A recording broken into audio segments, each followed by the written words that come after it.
Thank you, Werner.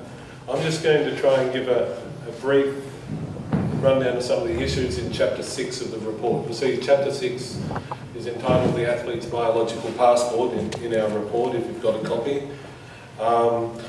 We address a number of things. First of all, we try to explain briefly what it is. We look at the procedure. We look at the claims of some people in the UCI that we need to trust the science.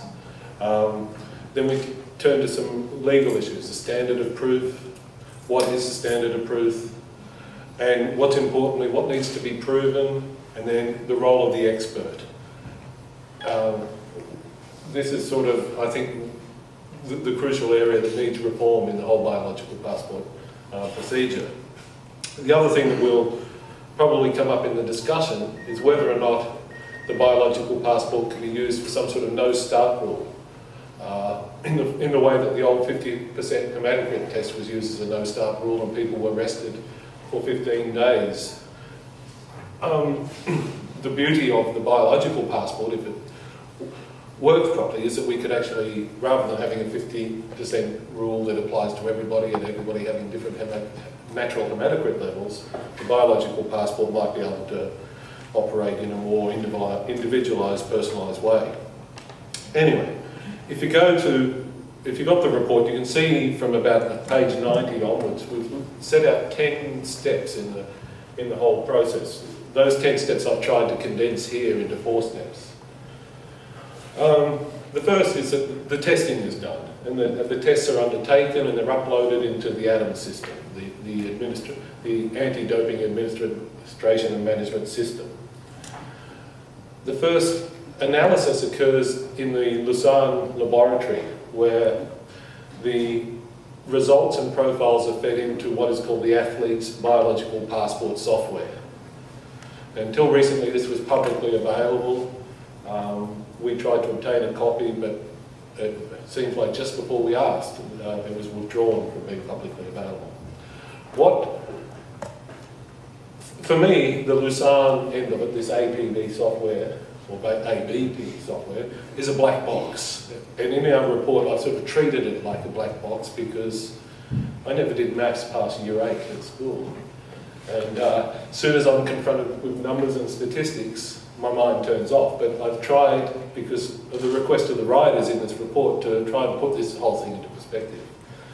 The next step is that, so what happens is the Lausanne system is basically a sieve that spits out these what they call abnormal profiles. And there's a 1% comes out, and if they are abnormal, they're passed to the UCI, who then has the expert panel examine the data.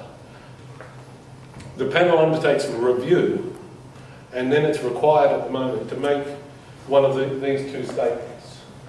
A unanimous opinion of the panel that there is no known reasonable explanation for the blood profile other than the use of a prohibited substance or prohibited method, or that it's unable to unanimously decide that. And for me, this is where the problem arises, that the panel is really, as we'll see, giving a determination as to the likelihood of guilt, rather than offering an expert opinion on the evidence. The other thing that we've dealt with in the report is the standard of proof, but I'm not going to deal with the standard of proof too much at the moment, or not at all really, other than to say that in the anti-doping system, the standard of proof is the reasonable satisfaction of the panels. And this standard comes from an Australian case, I think in the 1930s, somebody can correct me wrong, Brigginshaw, which was an adultery case. There was allegations by one partner against the other partner over adultery. And the court said, the High Court of Australia said that there was a sort of floating standard that operates between the normal civil standard and the normal criminal standard. And depending upon the seriousness of the allegation and the consequences of the allegation, it floats closer to beyond reasonable doubt and sometimes lower, closer to balance of probabilities. Our argument is, given everything that is at stake in the case of an athlete facing an anti-doping rule violation, the standard should be quite high. and nearing in some cases beyond reasonable doubt, the criminal standard. The other problem that we have in our report with the standard of proof is normally lawyers need to identify, if you're going to charge someone with murder, you've got to identify how they committed the murder. And our problem here is that the